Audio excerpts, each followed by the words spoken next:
qui sont des parties prenantes dans la gestion des inondations de manière générale. Alors, l'ONAS aujourd'hui a pu organiser, sous l'autorité de M. le gouverneur, cette activité-là pour permettre vraiment de définir, de partager avec l'ensemble des acteurs impliqués dans la gestion des inondations notre matrice d'action prioritaire pour l'année 2024 pour la gestion de l'hivernage. Alors, pour le rappeler, c'est à l'occasion de cette réunion, nous partageons, comme je l'ai dit tantôt, avec l'ensemble des acteurs, les activités et mesures qui seront prises pour une bonne préparation de l'hivernage 2024. Et ça a commencé avec le lancement des opérations pré-hivernage que nous avons pu démarrer dès le 13 mars 2024. Il faut rappeler que ces opérations pré-hivernage le plus tôt lancées vont permettre à une bonne préparation du réseau pour accueillir et pouvoir drainer de manière convenable les eaux pluviales.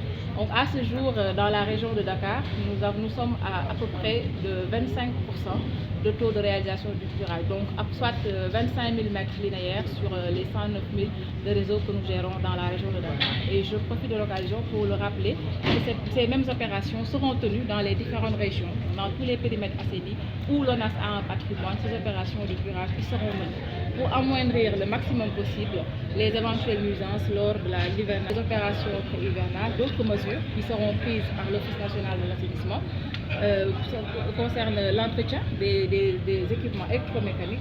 Je pense aux dispositifs de pompage aussi bien fixes comme mobiles, les stations de pompage, les appareils électromécaniques, tous les engins lourds. On va procéder à leur entretien, à la maintenance et qui vont concourir vraiment à aider à avoir une bonne gestion de l'hivernage et de la communication. Parce que nous savons aujourd'hui qu'il faut, pour une bonne réussite de la préservation de nos ouvrages, y impliquer les populations. Parce qu'il arrive parfois de noter certains comportements qui vraiment n'aident pas à la préservation de nos ouvrages d'assainissement.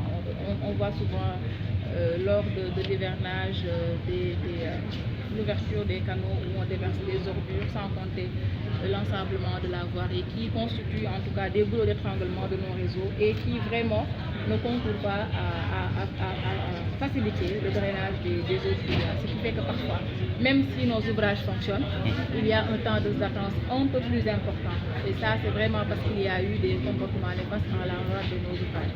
Et c'est pourquoi nous profitons de l'occasion, parce que M. le gouverneur a invité les acteurs communautaires, il a également invité tous les volontaires de l'assainissement pour nous aider à sensibiliser les populations sur les bons comportements à avoir pour la préservation des ouvrages et qui vont les aider, eux, à avoir un meilleur cadre de vie. Plusieurs points noirs. Donc sur 2023, effectivement, ce qui nous a valu, avec quand même le concours de l'ensemble des acteurs, de ne pas pu déclencher le plan ORSEC, en début quand même il a été noté des nuisances, c'est parce que ces travaux-là ont atteint un taux d'exécution assez important. Je pense par exemple à l'école 8 de Pékin qui était complètement sous les eaux, où aujourd'hui, après l'ouvrage, je pense qu'on est à 95% de mise en œuvre. On a pu quand même sortir toute cette zone-là de l'eau. Je pense à Ndiagobar, à l'unité 22. Et cette année-ci, d'autres zones qui sont des points noirs et qui n'ont pas pu être comptabilisées l'année dernière seront prises en compte. Je pense à la cité avion de Wakam, je pense également à Rufisque, à Sandika également dans le département de Pékin, à Assegna, Yubel dans le département de Kourmassa. Donc, avec des taux d'exécution.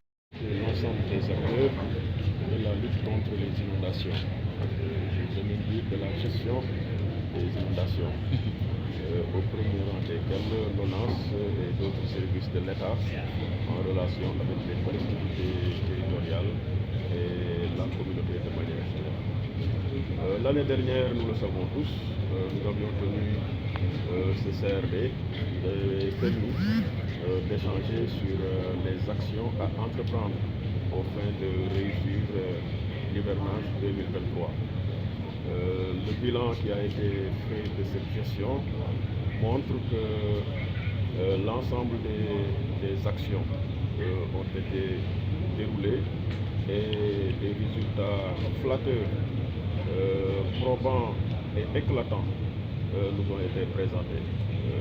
La seule preuve, c'est que pour cet hivernage-là, donc pour celui de 2023, nous n'avons pas eu besoin de déclencher le plan ORSEC parce que les eaux ont été maîtrisées et bien utilisées. Donc pour cette année-ci, nous n'allons pas réinventer la roue. Nous allons juste nous enquérir du contenu des plans d'action prévus pour cette année, nous enrichir des contributions des maires des différentes localités et écouter évidemment les acteurs qui sont à la base pour ficeler un plan d'action global devant nous permettre de maintenir les acquis en les consolidant et d'aller vers un gouvernance 2024 sans difficulté majeure. Et pour cela, nous comptons sur l'ONAS qui, en matière de lutte contre les inondations, donc à Dakar, est le leader. Mais nous n'allons pas dédaigner les efforts des autres services, notamment la